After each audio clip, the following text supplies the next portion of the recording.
Variety show. I am your host, the Catman, Brian Cataquet, a.k.a. the Card King. We are live on ABC's KMET 1490am.com, your number one spot right here for news and talk on the West Coast. I thank everyone for tuning in this morning. On the telephone line, I welcome to the program a former Major League Baseball pitcher who played for the 1974 San Diego Padres. I welcome in Rusty Gerhardt. Rusty, Brian C., thanks for being on. Hey, Brian. Good morning. Thank you. So, Rusty, going over your career, I see you raised in Baltimore, found your way into Clemson's baseball team in 1968. Give us a sense of what Clemson life was like when you first got there. Well, totally different than it is now, of course. I was in the military, and had to wear the uniform and drill, and then go to class, and when all that was over, head down to the baseball field. And for the first couple of years that I was there, that's what the everyday life looked like, and I couldn't wait to get down to the ballpark every day, which was, at that time, a lot different than it is now. It was a field, not a stadium. They have a beautiful place now, and of course, Clemson has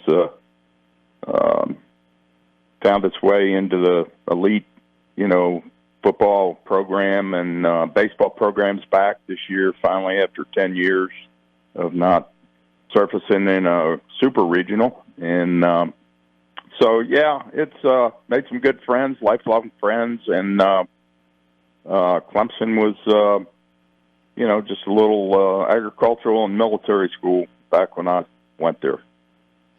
Yeah, and I'm familiar with South Carolina. I played 1 year Division II over in Aiken, South Carolina. I mean, it's such a beautiful it's a beautiful state. But of course, Clemson Division I, and you played under Coach Wilhelm, who's a legendary collegiate coach. I mean, NCAA Correct. Hall of Famer, right? Yes, he was something else. He was a beauty. Learned a lot from him. Had a great time. Made lifelong friends, like I said, and went back for a couple reunions. And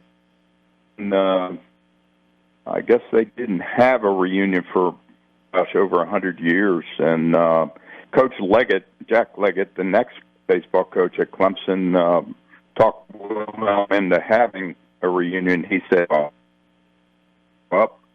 And there were 150 former players that did show up, and it was a huge success. And that was in 2003, and they continued to have them every 3 years after that. And, it was pretty cool. It was a pretty cool experience going to Clemson. And Rusty, do you feel that, do you feel Clemson prepared you well for what was about to come in your career, the minor leagues? Well, I'm sure it had played a part, obviously, but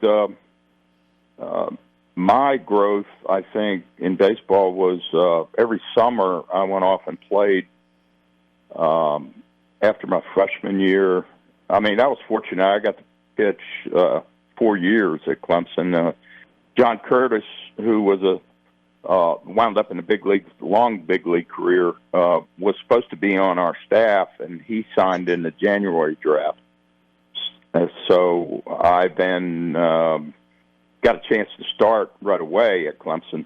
But my growth came, I think, in the collegiate summer leagues, playing with guys and against guys from all over the country. Went to Cape Cod after my freshman year and played in Chatham the next year. And the Cape wasn't obviously then what it is now.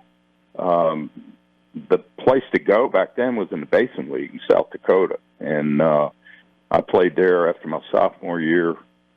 And then after my junior year, I went up to Fairbanks, Alaska, and played there. And that was also a great experience, and wound up playing with a bunch of guys that later became teammates. And with the Padres, they scouted the Alaska teams in Wichita, Kansas at the NBC tournament back then. That was a huge national venue for future big leaguers, and it was a kind of a semi-pro tournament, but a lot of collegiate players played in that league back then. Yeah, and I would say you had a successful amateur career, because I'm actually reading like a little piece from the National Baseball Congress back in 1970. You were voted Sandlot Player of the Year. Yeah, well, we picked up from Sturgis, South Dakota, where I played all summer. By Larry Ike was from Michigan, and he could have been a heck of a scout. He picked up me and Mike Cubbage, and we went and played in Wichita for the Sullivans Michigan team, and we wound up winning it all. And I had a really good tournament. I got to pitch the last 4 nights in a row, saved, and won a bunch of ball games that year in that tournament. And we had a great team, beat Anchorage in the final, and I had us there that year, and the following year I went up to Fairbanks and played. I beat them in the quarterfinal in '70, and then before we left Wichita, Larry Ike and I were signed by the GM of the Fairbanks team for the following year. He didn't want us to get out of Wichita without him signing us to a contract to play for them the next year in the tournament. So that's how I wound up going to Fairbanks and played with a bunch of guys. Dave Winfield was on that team, Rich Troutson, Craig Kasky. All of us played in the big leagues a couple years later after that happened. So it was very good exposure and great competition. We're talking with Rusty Gerhardt of the 1974 San Diego Padres. He's with us this morning. So now the scouting report on you, during college was that you were a really productive pitcher, Rusty. I mean, you were a workhorse, and I'm assuming that's the Padres caught interest in you, and by '72 you were drafted. Talk about your draft experience. You sure you want me to do that? Go ahead, because we have like 20 minutes left. Yeah, okay. The draft experience, back then you had to be 21 to be drafted. So being I was 17 when I started college, after my 11-1 junior year and a lot of success, was not drafted because I wasn't eligible. So I had to come back my senior year, and I had a little I didn't have as good a season in '72 at Clemson, and I was drafted in the 12th round, and the football coach at Clemson, Frank Howard, who had been there many years, showed up with me at the Holiday Inn there on the lake, Hartwell, to meet with the scout, Gus Lombardo, who worked with the Padres, and the old scout wasn't very happy that the football coach showed up, and because coach was trying to get me as much as he could, and I think the statement was, "Well, I'm going to offer you the same as I did Mike Caldwell last year, and you know where he is now," meaning that he got to the big leagues pretty quick. And I said, "Well, that's great. What is it?" And he goes, $1,500. So I should have been grateful that I was even offered that in the 12th round. But the Padres at that time were not known to be a very lucrative adventure under Ray Kroc. And so, my choices were limited. I was either to sign and start my professional career or go back up to Fairbanks and play for the summer. So I signed a contract and got underway, and it was a short season A league. Padres didn't have an A team per se; they had a short season A up in the Northwest League in Tri-Cities area in Washington, and finished out that first 3 months in June, July, and August, and And then the next year I went to spring training and started in Double-A in the Texas League, and did pretty good. I finished fourth in the league in pitching, I think. Had good ERA, respectable, 2.4. And the following season, went to spring training, made the Triple-A club in Hawaii, and was there about half season. Got called up after the All-Star break in July. So, those first couple of years, I did okay, and got a lot. Roy Hartsfield was my manager in Hawaii, and he and I got along great. I think I had like a 3.5 or something ERA in the Coast League, and that was respectable because it was a great hitters league. And did okay in the draft and got a chance with the Padres. Forever grateful, and made some great lifelong friends, and had a terrific time. Yeah, and I want to speak to you about the Padres, but, in that 72 Clemson team, besides yourself, you had a couple of other teammates that were drafted. I believe Craig White was drafted by the Angels, one of your teammates, and Paul Stambaugh, who was drafted by the Mets, if I'm not mistaken.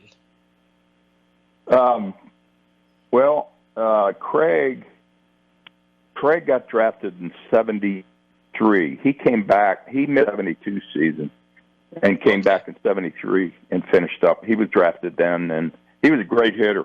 He was a good hitter, Craig was, and he put up some huge numbers.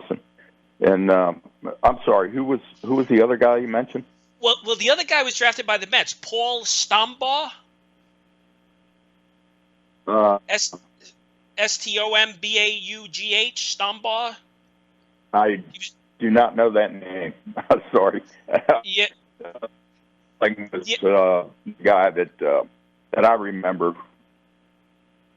for me at Clemson that went on and had great success at the big league level. He was played with the Astros, I believe, and the Mets, maybe. Right. So I wanted to ask you, Rusty. So your first major league debut. Do you remember it well? Give us a sense of how nervous you were, if you were nervous, or, the batter you faced. Bring us back to that time in your history. Well, I was nervous, Brian.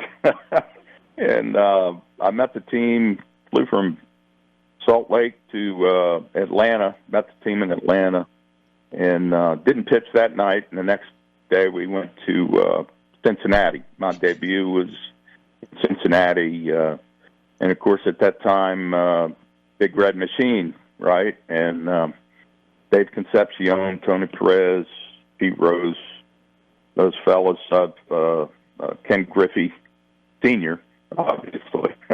And it was a big thrill. First time on turf, and Cincinnati was hard playing surface. I remember, and the ball really skipped on that surface. Took me a while to get used to it after three times, and I gave up a run. I think Concepcion hit a double, and then I think I might have walked the hitter, and then Pete Rose came up and I got him out. Got him to hit a ground ball. I did get Pete Rose out once. Wow. I was going to say, how would you approach or pitch to a guy like Pete Rose? Oh yeah. Well, I threw him an outside sinker. He rolled over it and hit a ground ball to short. Double play. Ended the inning. And the next day during batting practice, they used to have a fraternization rule back then, but Pete didn't bother Pete. He was in Cincinnati, and during batting practice, we were hitting. I was out in left field shagging, and he came out of the dugout and started in right field and kind of moseyed along, walking, talking to some of the Padre guys, and he got over to me in left field and looked at me and said, "Hey, nice job last night, kid. You're going to be a good pitcher someday." Did he really? Just looked at him like, "Someday, I got your ass out." And I never got him again. He had me figured out after the first at bat. So a few years ago, I met Pete in his new place in Vegas on the Strip with a couple friends. Kevin Saucier played with him in Philly, and we were scouting with the Major League Scouting Bureau at that time, and there was 4 or 5 of us, and we wound up going and having lunch with Pete, and that was a pretty cool experience, too. Talked about those days back in the 70s and 80s. And anyway, I played in the 70s and coached and scouted for 30 years after that. So I had a lot of fun and had a real good opportunity to stay in the game. You know, they like you after you're done playing. They ask you if you want to hang around and coach. And, you know, the scouting gig was you got to have a sponsor. And somebody noticed me, Jim Walton, who's a longtime scout, told me, he asked me one day when I was managing in Amarillo to in the Texas League, he said, "When are you going to get out of uniform, do some real work?" He wanted to hire me and put me to work scouting. And it took him 10 years to induce me into doing that. I was caught me at a weak moment, I guess. And but he turned out to be a great friend and mentor. So fortunate to be in the game as long as I was. Yeah, I mean, you've been in the game a long time. And, you know, something that caught my eye on your minor league career, you know, from 72 to 74, you moved up rather quickly from A-ball to AA to AAA and then right to the major leagues. I mean, there's some people that they just rot in the minor leagues, but, you know, you were consistent in your promotion. Well, I was healthy, had good stuff, and although I was short in stature, had a lot of. I played some winter ball after I'd been in the big leagues, and wasn't familiar with the Spanish language, and I had some things said about my height at that time, and also a couple guys on the San Francisco Giants used to like calling me get that midget off the mound.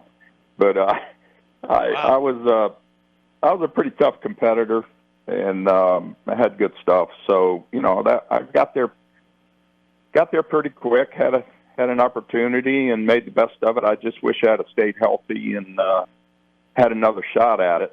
You know, to pitch in the big leagues. But you know, sometimes that's all you get. You know, you get one chance, and I think I made the best of it. I could have done. I had good outings. I had bad outings, but always competed, and I took a lot of pride in that. I never wanted to be embarrassed in front of a large number of people.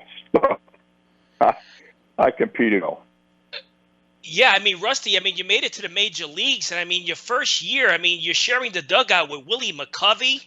I mean, come on. I mean, that Willie McCovey. I mean, also Dave Winfield was a rookie that season, if I'm not mistaken. Dave Winfield. Yeah. Dave and I played together up in Fairbanks actually, and knew him. And when I first met the club in Atlanta, when I held up to the big leagues, Willie McCovey was the first guy I met. Dave Roberts, when I walked into the clubhouse and introduced me to Willie.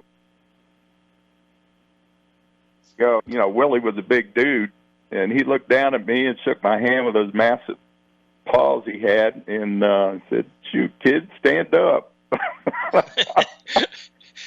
And by that time, he was a veteran. He was a veteran. He started in 59, well, 60. He had great years in San Francisco, and he was the leader on that 74 team. I mean, he was such a great guy, and Tito Gaston, Nate Colbert, we had some big dudes on that team. Dave Roberts was a big guy.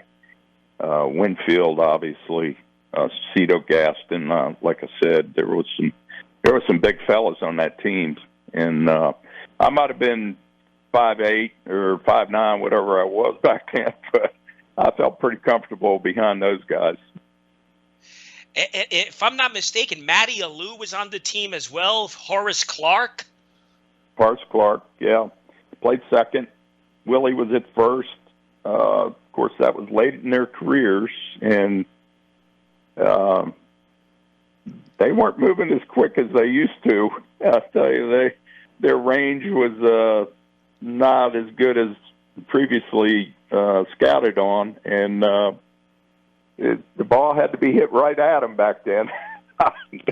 but you know, they had great careers, and they were great leaders on the team. And we had a mix of veterans, obviously, and a lot of the guys that came up in the Padre organization back in the early 70s, a lot of them were brought up from AA, because Hawaii actually drafted their own players back then, and the Padres had an agreement with them. I think they had 8 or 9 spots on the Hawaii roster. The rest of them were drafted and signed by Hawaii. So, you know, that club I played on in Hawaii in 74 and part of 75 had a bunch of ex-big leaguers on it.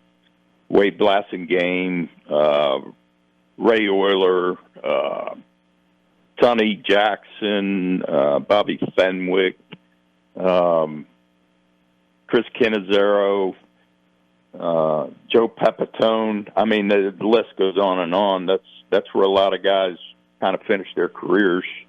And some of them went on to play in Japan after they played in Hawaii too. So, you know, it was a pretty cool time. It was a great experience. A lot of really neat people, and great baseball players. And I have a couple of minutes left. How about John McNamara? You played for John McNamara. How was he as a manager? I did. Well, he was a stern guy, fair, and a gentleman. And you know, he gave me a start at most of my appearances that year in the big league were in relief, and you know, like I said, I had some good outings, some bad outings. But after I got my first win in Cincinnati, it was against Cincinnati. It was at home. Dave Freisleben went 13 innings. He must have thrown 280, 300 pitches that night. It was nothing. And I got the call. I came in the 14th and struck out 2 guys, got the last guy to pop up, and then we scored a run in the bottom of the 14th. I got the win. And he came in the locker room, and he handed me the game ball, and he said, "Congratulations on your first major league win. I hope there's many more to come, and I hope I'm around to see them." And, of course, he wasn't the manager there very long. But what a great guy. And the next night he brought me in against Atlanta, and I got my first loss. So he did give me the ball. I would have had a lot more opportunities to pitch. I got hit with a line drive off of Richie Zisk's bat in Pittsburgh. And I had to sit out about 10 days. It was a glancing blow. Winfield caught it in center field and one hop off my shoulder. You know, that taught me real quick, don't leave anything out over the plate on a guy like Richie Zisk.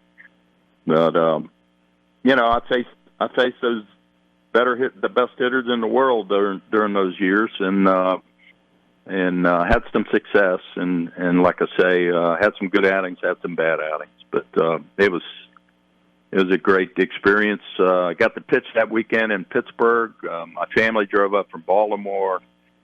First night, bases loaded, 2 outs. I faced Willie Stargell, and my dad said my grandfather was really nervous in the stands, and when I struck him out to end the inning, my grandfather jumped up, ran up, and bought a bunch of Padre pennants to bring back down to the kids and family. So that was a neat experience, and to get to do that in front of my folks, and that I got to pitch 2 days in that weekend series and did well, except for that line drive that took me out of the game off of Richie Zisback. Yeah, it's pretty cool. I have 1 minute left, and I want to ask you, since you've been in the game so long, Rusty, a scout once told me in college that to make it to the major leagues, it's like getting hit by lightning. I mean, it's so hard. Is it still that difficult to make it to the majors? I don't think so, Brian. I see what's going on in the game now, and there's a lot of great talent. They're the best players in the world, but I don't see the seasoning. I don't see the experienced players, base running knowledge, baseball IQ that you used to see in a lot of players that that get a chance to play in the big leagues. And today, obviously, it's all about the show, and all the metrics that are being used. It's all about velocity and exit velocity and all the new things they look at to evaluate players. Everything's based on data, and I just think to answer your question, no, I don't think this is hard to get there now. It's definitely always been. It's hard to get there, but it's harder to stay there. And the kid, I saw a Holiday kid for the Orioles when he was a high school player, and obviously he's going to be a great prospect and good talent. They brought him up probably too soon, but he'll get another opportunity, and most of it's mental by that time. You got to be able to handle failure, and he'll get another chance. He's a great, but that's just an example of not being able to handle it, or possibly, I wouldn't say he doesn't know how to play the game. He grew up in a baseball family, and his dad was a great player, and his uncles, and they're all baseball, and he knows the game. But I don't think a lot of guys that get there now really know the game. It's just a matter of that they are very talented and they throw hard, or they have great strength hitting the ball over the wall. But do you really know? Do you really know how to play the game? And that's the difference, I think. Well, Rusty, I appreciate it. They're telling me I have to get going. I appreciate your time. Great job, and we'll speak soon. Well, thank you for reaching out, and I wish you luck. And thanks again for including me in this. Absolutely. Rusty Gerhardt, 1974, San Diego Padres. Until next week, happy collecting to all.